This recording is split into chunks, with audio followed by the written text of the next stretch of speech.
Good evening, everyone. My name is Habib Sultani, and I've done my research essay on crime in the media. I'll start with the introduction. The media has a huge impact on how crime is portrayed. At times, it can have a big impact on public perception of crimes. And then I'll go on explaining and giving a brief definition of crime, brief definition of media, and I'll then examine types of crimes usually reported and compared with the actual figure. And then I'll go and explore the influence and impact of crime portrayal on the public. And then I'll demonstrate the criminal justice system and the media interaction. And then ultimately I'll provide an insight into the relationship between crime and media.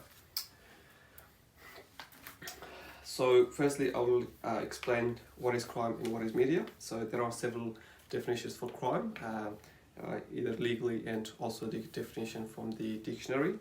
One of the definition is that failure of the individual to comply with the legislation prohibiting an omission such as theft would be punishable by law.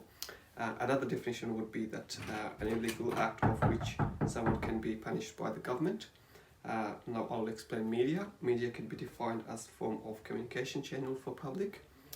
It aims to provide the trending news around the world, providing entertainment for the public, and sometimes can be a form of education.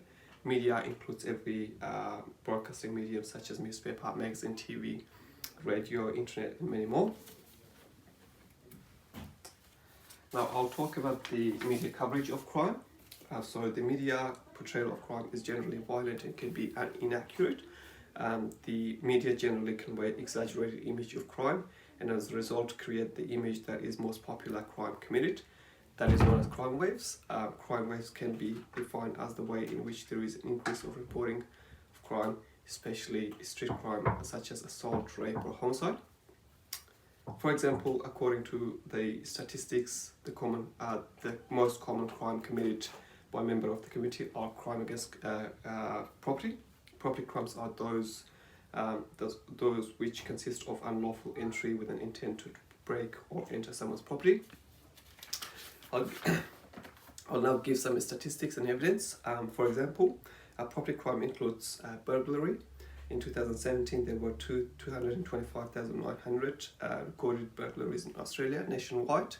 That was every 3 minutes. Moreover, 2016 to 2017, an estimate of 2.5% of Australian households experienced at least one break-in. That is 75% only reported incident to the police. Now I'll talk about what is the influence and violent crime portrayal in the media. So the influence of some media reporting is that they firstly represent the distorted view of the real experience of the community, the crime in the community.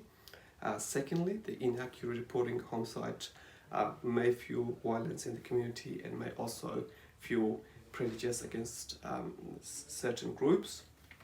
For this reason, this media can spread messages that they can give a message that the world is a frightening place.